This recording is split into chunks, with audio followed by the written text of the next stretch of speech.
Last year, the government planned a badger cull in parts of the country to try to reduce tuberculosis in cattle. It abandoned that plan at the last minute, but that cull is due to go ahead this year. The idea has come up, of course, quite a few times before, but it doesn't have much backing from scientists. Today, the chief scientist at DEFRA, the department which oversees policy in this area, is meeting scientists, fierce critics among them, to hear their thoughts on TB eradication. We'll talk to him in a moment, but Tom Fielden is our science correspondent. Tom, why don't you just give us a little bit of background to the cull and the science behind it?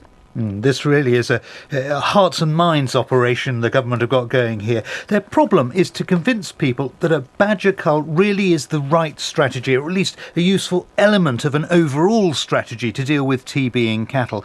And that really does mean winning over the scientific community, something they have singularly failed to do. I mean, Lord Krebs, the man who came up with the original idea for the randomised badger culling trial in the 1990s, that was the one that involved the slaughter of thousands of badgers over a 10-year period, costing some £50 million, the biggest experiment ever conducted in the British countryside. He's accused the government of cherry-picking the data, saying this latest plan smacks of fitting the facts to a policy you want to implement in the first place. And he says he doesn't know of any experts in population biology or the distribution of infectious disease in wildlife who think it's a good idea.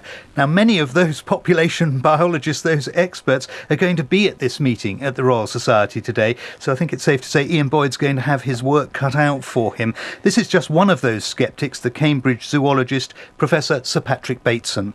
My concern is that the proposed cull has been ill thought out and is largely being conducted because of pressure from the National Farmers Union.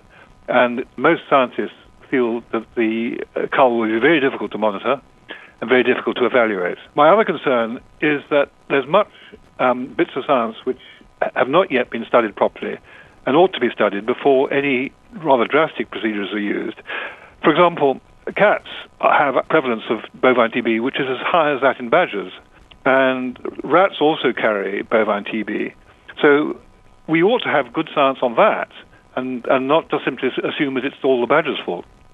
Could really say it's into the lion's den, or perhaps into the badger set for Ian Boyd today at this meeting at the Royal Society. Indeed so. Well, let's talk to Tom, thank you. Let's talk to Chief Scientist at DEFRA, Ian Boyd, who will be meeting scientists and many of his critics. Good morning to you. Good morning. Do you agree with the assessment we just heard from Patrick Bateson there, that most scientists who have studied this area do not think a cull is a good idea? Well, I have a certain amount of sympathy with some of the things that they say. I think that they take a rather narrow view of the problem that we're facing.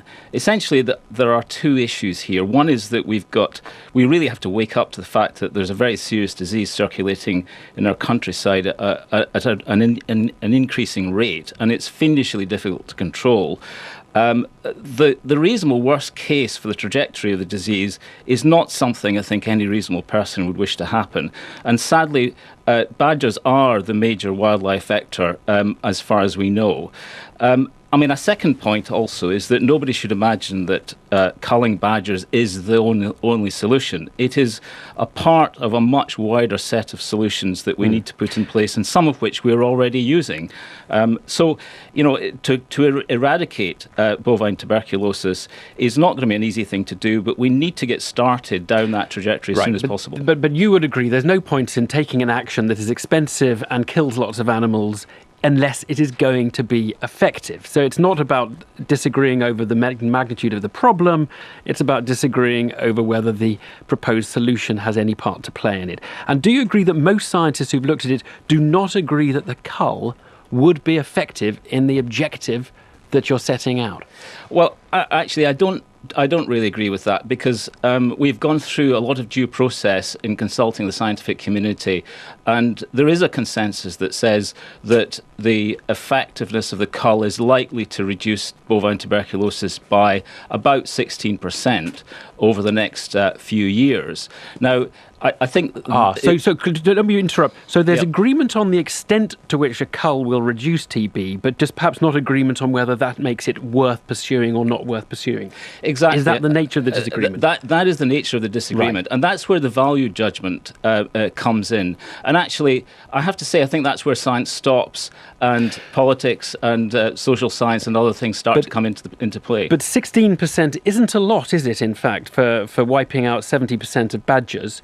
And the other issue is whether or not it's actually in practice possible to wipe out enough badgers. I mean, last year they decided they didn't know how many badgers there were. They knew they had to kill 70% of them, but in the absence of knowing how many there are, killing 70% is a rather moving and difficult moving target. Well, what I was always say in response to that is that what we have to do is test the system to see whether it is actually effective, and that's why these pilot culls are being put in place. They are actually relatively small, and there's a very high standard being set for success, and if it's not successful, we'll look at it again and reconsider. We'll have a good, fruitful meeting with the scientists, the other scientists today. Ian Boyd, thanks.